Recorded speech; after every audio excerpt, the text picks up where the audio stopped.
Hi all, welcome to XandY Learning. നമ്മുടെ 2023 നീറ്റിന്റെ question paper കണ്ടപ്പോൾ സത്യം പറഞ്ഞ ഭയങ്കരമായിട്ട് എക്സൈറ്റഡ് ആയി. കാരണം നമ്മുടെ 9th-ലും 8th-ലും 10th-ലും ഒക്കെ നമ്മുടെ XandYയുടെ ഫൗണ്ടേഷനിൽ പഠിക്കുന്ന പിള്ളേർ ചെയ്യുന്ന അതേ ക്വസ്റ്റ്യൻസ് ആണ് ചെയ്തിട്ടുള്ളത്.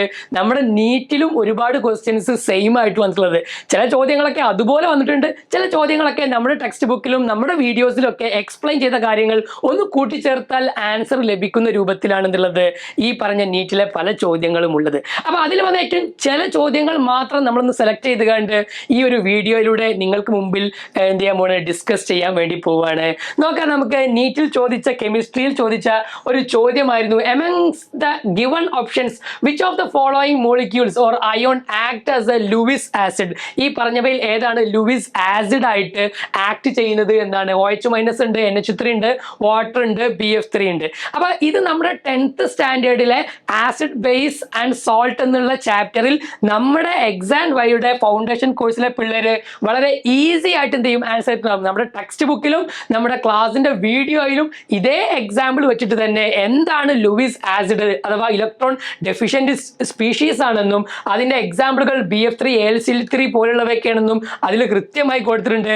അതിന്റെ എക്സ്പ്ലനേഷൻസ് ഏതൊക്കെയാണ് ലൂയിസ് ആസിഡ്, ഏതൊക്കെയാണ് ലൂയിസ് ബേസ്, എങ്ങനെയാണ് ഒരാൾ ആ പറഞ്ഞ പ്രോഡക്റ്റ് ആയിട്ട് അല്ലെങ്കിൽ അത്തരത്തിലുള്ള എക്സാമ്പിളുകൾ എങ്ങനെയാണ് ഉണ്ടാവുന്നത്, അതൊക്കെ കൃത്യമായി എക്സ്പ്ലെയിൻ ചെയ്യുന്ന നമ്മുടെ ടെക്സ്റ്റ് ബുക്കിലെ പോർഷൻസ് എന്തിട്ടുണ്ട് കൊടുത്തിട്ടുണ്ടായിരുന്നു. അപ്പൊ ഇത് അറിയുന്ന നമ്മുടെ ഫൗണ്ടേഷനിലെ ഒരു സ്റ്റുഡന്റ് എന്തിട്ടുണ്ടാവും, തീർച്ചയായിട്ടും ഈ ചോദ്യത്തിന്റെ ഉത്തരം നീറ്റിൽ അവർക്ക് വന്നു കഴിഞ്ഞാൽ ഈസി ആയിട്ട് എഴുതിയിട്ടുണ്ടാവും. അതിന്റെ സ്ട്രക്ചർ അടക്കം പഠിപ്പിച്ചിട്ടാണ് എന്ത് ചെയ്യുന്നത്, നമ്മുടെ ഫൗണ്ടേഷൻ കോഴ്സിൽ ആ ഒരു ചാപ്റ്ററിൽ എന്ത് ചെയ്യുന്നത്, ഓരോ മോളിക്യൂൾസിനെ കുറിച്ചും നമ്മൾ എക്സ്പ്ലെയിൻ ചെയ്യുന്നത്.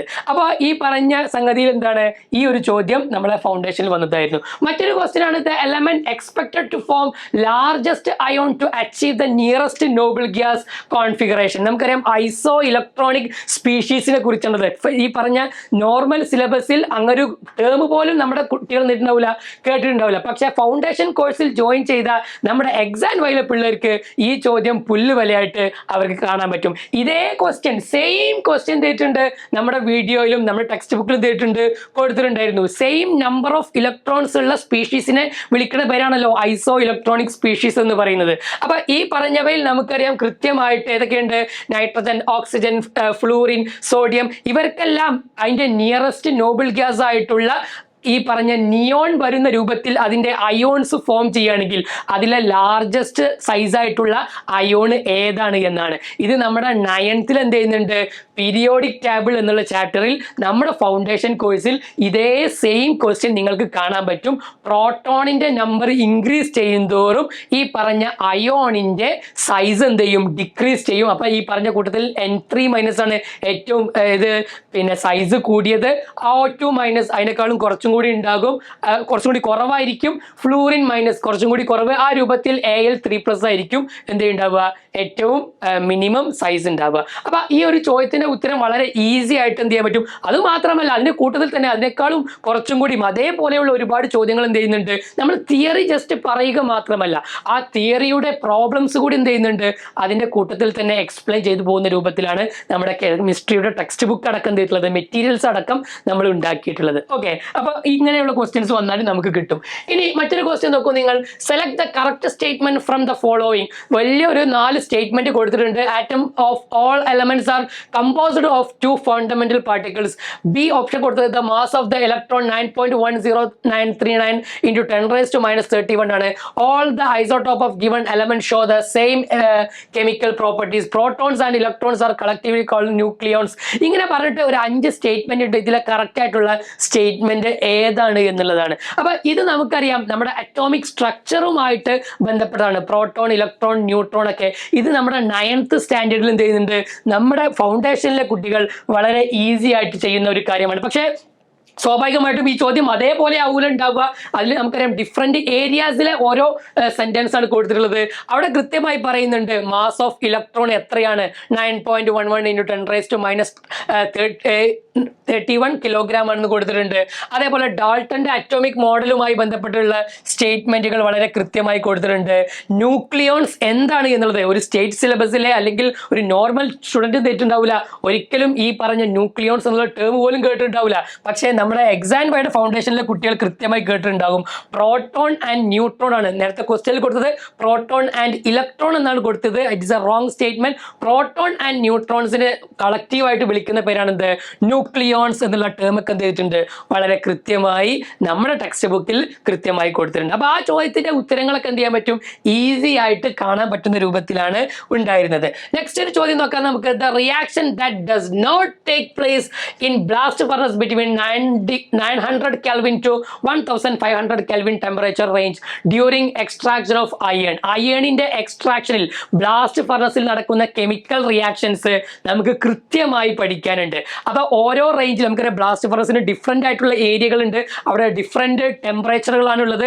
ആ ഓരോ ഏരിയയിലും നടക്കുന്ന കെമിക്കൽ റിയാക്ഷൻസ് എന്താണെന്നുള്ളത് നമ്മുടെ ടെക്സ്റ്റ് ബുക്കിലും നമ്മുടെ ക്ലാസ്സിലും എല്ലാം വളരെ ഈസി ആയിട്ട് കൊടുത്തതാണ്. അതിന്റെ ലോവർ റീജിയൻ അഥവാ കമ്പഷൻ റീജിയനിൽ, ഫ്യൂഷൻ സോൺ അഥവാ മിഡിൽ റീജിയനിലൊക്കെ നടക്കുന്ന കെമിക്കൽ റിയാക്ഷൻസ് അതിൽ കൃത്യമായി കാണാൻ പറ്റും.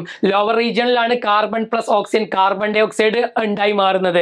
അതേപോലെ തന്നെ മിഡിൽ റീജിയനിൽ എന്തായി മാറും? അത് കാർബൺ മോണോക്സൈഡ് ആയി മാറുന്നു. അതേപോലെ തന്നെ കാൽഷ്യം കാർബണേറ്റ് ഡീകമ്പോസ് ചെയ്ത് കണ്ട് കാൽഷ്യം ഓക്സൈഡും കാർബൺ ഡൈ ഓക്സൈഡായി മാറുന്നു. അപ്പൊ ഈ ഒരു ചോദ്യത്തിന്റെ ഉത്തരമായിട്ടുള്ള ഓപ്ഷൻ 3 ഓപ്ഷൻ 2 ഈ ഓപ്ഷൻ 2 ആണ് അവിടുത്തെ കറക്റ്റ് ആയിട്ടുള്ള ആൻസർ ആയിട്ട് വരിക.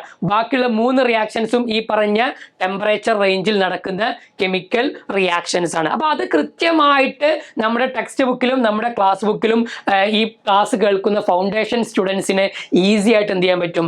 ആൻസർ ചെയ്യാൻ സാധിക്കുമെന്നുള്ളതാണ്. മറ്റൊരു കെമിസ്ട്രിയിൽ വന്ന ഒരു ചോദ്യമായിരുന്നു കോക്ക്, ഡയമണ്ട്, ഫുള്ളറിൻ, ഗ്രഫീൻ, കാർബണിന്റെ ഡിഫറെന്റ് അലോട്രോപ്സ്, അതുമായി ബന്ധപ്പെട്ടുള്ള സംഗതികളൊക്കെ അവിടെ മാച്ച് ദ ഫോളോയിങ് ആയിട്ടാണ് കൊടുത്തിട്ടുള്ളത്. അപ്പൊ ഇതിൽ നമുക്ക് എല്ലാവർക്കും അറിയാം ഡയമണ്ട്, ഫുള്ളറിന്, ഗ്രാഫൈറ്റ് ഒക്കെ അല്ലെ. കോക്ക് എന്തിനാണ് യൂസ് ചെയ്യുന്നത്? റെഡ്യൂസിങ് ഏജന്റ് ആയിട്ടാണ് ഉപയോഗിക്കുന്നത്.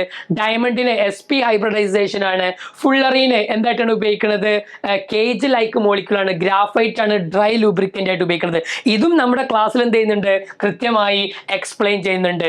ഈ പറഞ്ഞ ഡയമണ്ടിന്റെ ഓരോ പ്രോപ്പർട്ടീസും അതേപോലെ തന്നെ ഫുള്ളറിന്റെ സ്ട്രക്ചർ അടക്കമുള്ള അവിടെ ഓരോ ടൈപ്പ് ഫുള്ളറിൻസ് അതിന്റെ പേരുകൾ എന്തൊക്കെയാണ് വരിക, ഗ്രാഫൈറ്റിന്റെ യൂസസ് എന്തൊക്കെയാണ്, അതിന്റെ പ്രോപ്പർട്ടി എന്തൊക്കെയാണ്, കാർബണിന്റെ കോമ്പൗണ്ട്സുമായി ബന്ധപ്പെട്ട് മാത്രം 9th സ്റ്റാൻഡേർഡിൽ എന്ത് ചെയ്യുന്നുണ്ട്? നമ്മളൊരു സ്പെഷ്യൽ ചാപ്റ്റർ ഈ പറഞ്ഞ അലോട്രോപ്സുകളെ കുറിച്ചും കാർബണിന്റെ കോമ്പൗണ്ട്സുകളെ കുറിച്ചെല്ലാം ഓർഗാനിക് കോമ്പൗണ്ട്സിന് പുറമെ എന്ത് ചെയ്യുന്നുണ്ട്?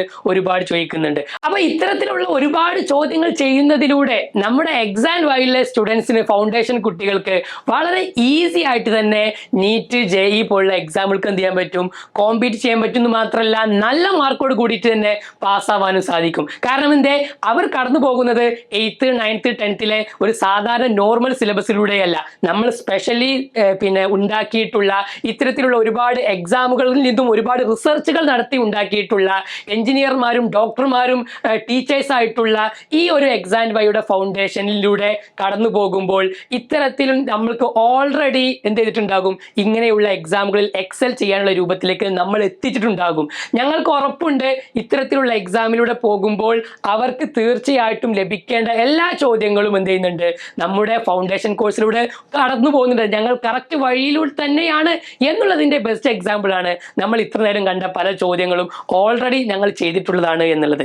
ഇത് വെറുതെ ഉള്ള ഒരു ടെക്സ്റ്റ് ബുക്കാണ് കൊടുക്കലല്ല, നേരെ മറിച്ച് ഓരോ ചാപ്റ്ററുകളും വളരെ ചുരുക്കിയ രൂപത്തിൽ ബ്രീഫായിട്ട് പോയിന്റ് വൈസ് ആയിട്ട് കാര്യങ്ങൾ പറഞ്ഞ് അതിൻ്റെ ഇടയിൽ തന്നെ നേരത്തെ കണ്ടതുപോലുള്ള ഒരുപാട് ചോദ്യങ്ങൾ, പ്രോബ്ലംസുകൾ കൊടുത്ത് ഒരു ചാപ്റ്റർ കഴിയുമ്പോൾ കുറെ സോൾവ്ഡ് ആയിട്ടുള്ള എക്സാമ്പിളുകൾ കൊടുത്ത് ഓരോ ചാപ്റ്റർ കഴിയുമ്പോഴും കോൺസെപ്റ്റ് മാപ്പുകൾ പോലെയുള്ള ഒരു കുട്ടി ആ ചാപ്റ്ററിൽ എന്താണ് പഠിച്ചത് എന്ന് ഏറ്റവും ഈസി ആയിട്ട് കിട്ടുന്ന രൂപത്തിലുള്ള കോൺസെപ്റ്റ് മാപ്പുകൾ അതും കഴിഞ്ഞാൽ അവൻ സ്വാഭാവികമായിട്ടും ചെയ്യേണ്ട ഒരുപാട് ചോദ്യങ്ങൾ അതെന്നെ കാറ്റഗറൈസ് ചെയ്ത് കണ്ട് ലെവൽ 1, ലെവൽ 2, ലെവൽ 3 പോലുള്ള ലെവൽ 1 ആണെങ്കിൽ ഈസി ആയിട്ടുള്ള ക്വസ്റ്റ്യൻസ്, ലെവൽ 2 ആണെങ്കിൽ ഇന്റർമീഡിയറ്റ് ആയിട്ടുള്ള, ഇതിൽ തന്നെ നോക്കിയാൽ കാണാൻ പറ്റും NTSE 2016 ചണ്ഡീഗഡിൽ ചോദിച്ച ക്വസ്റ്റ്യൻ, NTSE 2016 മഹാരാഷ്ട്രയിൽ, ഇങ്ങനെ ഡിഫറെന്റ് ആയിട്ടുള്ള സ്റ്റേറ്റുകളിലെ NTSEയിൽ ചോദിച്ചുള്ള ചോദ്യങ്ങൾ. ലെവൽ 3 ആണെങ്കിൽ ഏറ്റവും ടഫസ്റ്റ് ആയിട്ടുള്ള നമ്മുടെ സയന്റിഫിക് ഒളിമ്പ്യാഡ്സ് പോലെയുള്ള ചോദ്യങ്ങളിൽ ചോദിച്ച ക്വസ്റ്റ്യൻസ് ഒക്കെയാണ് എന്തിട്ടുള്ളത് നമ്മുടെ ഫൗണ്ടേഷൻ കോഴ്സിൽ നമ്മളെ സ്റ്റുഡൻസിന് ചെയ്യാൻ വേണ്ടി കൊടുക്കുന്നത്. സ്വാഭാവികമായിട്ടും ഇത്തരം തിയറി മാത്രം കേട്ട് പോരാ, അതിൻ്റെ കൂടെ ഈ പ്രാക്ടീസ് ചോദ്യങ്ങൾ കൂടി ചെയ്യുന്നതോടുകൂടി നമ്മുടെ കുട്ടി എന്ത് ചെയ്തിട്ടുണ്ടാകും, +1 +2 ലെവൽക്ക് ഓട്ടോമാറ്റിക്കലി എത്തി.